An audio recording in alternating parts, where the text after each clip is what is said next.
Afternoon தம்பிக்கு வந்துட்டு சிறுபருப்பு சாதம் தான் பண்ணியிருந்தேன். எப்போதுமே வீக்லி ஒன்ஸ் இது கொடுப்பேன்.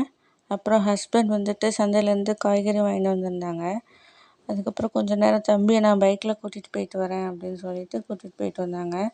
பாருங்கள் வண்டியில் எவ்வளோ ஜாலியாக இருக்குதுன்னு. 11 மாதம்தான் ஆகுது. அதுக்கப்புறம் தம்பிக்கு வந்து மிட் ஸ்நாக்ஸு, இது சத்துணவு மாவு கொடுப்பாங்களா, தமிழ்நாடு சத்துணவு மாவு, அந்த மாவு டாக்டர் வந்து டெய்லியுமே ஈவினிங் கொடுக்க சொல்லியிருக்காங்க. அதுக்கப்புறம் இந்த மாதிரி கிரீடம்லாம் வச்சு கொஞ்சம் நேரம் நானும் அவனும் விளாண்டுட்டு இருந்தோம். அப்புறம் என்னென்ன காய்கறி வாங்கிட்டு வந்திருந்தாங்கன்னு பாருங்கள்.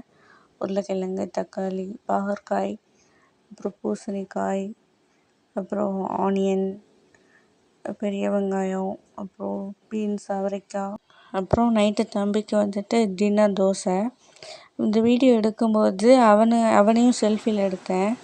என்னென்ன ரியாக்ஷன்ஸ் நீங்களே பாருங்கள்.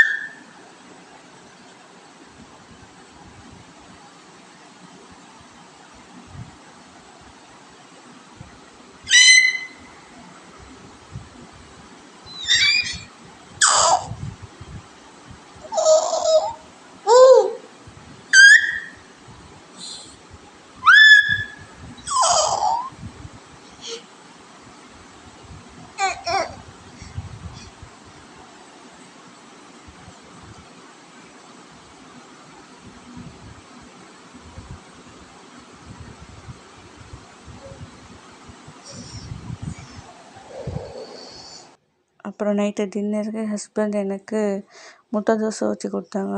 தோசை செம்மையாக ஊற்றுவாங்க. Okay, good night guys. தூங்குறதுக்கு முன்னால் கொஞ்சம் சப்ஸ்கிரைப் பண்ணிக்கோங்க.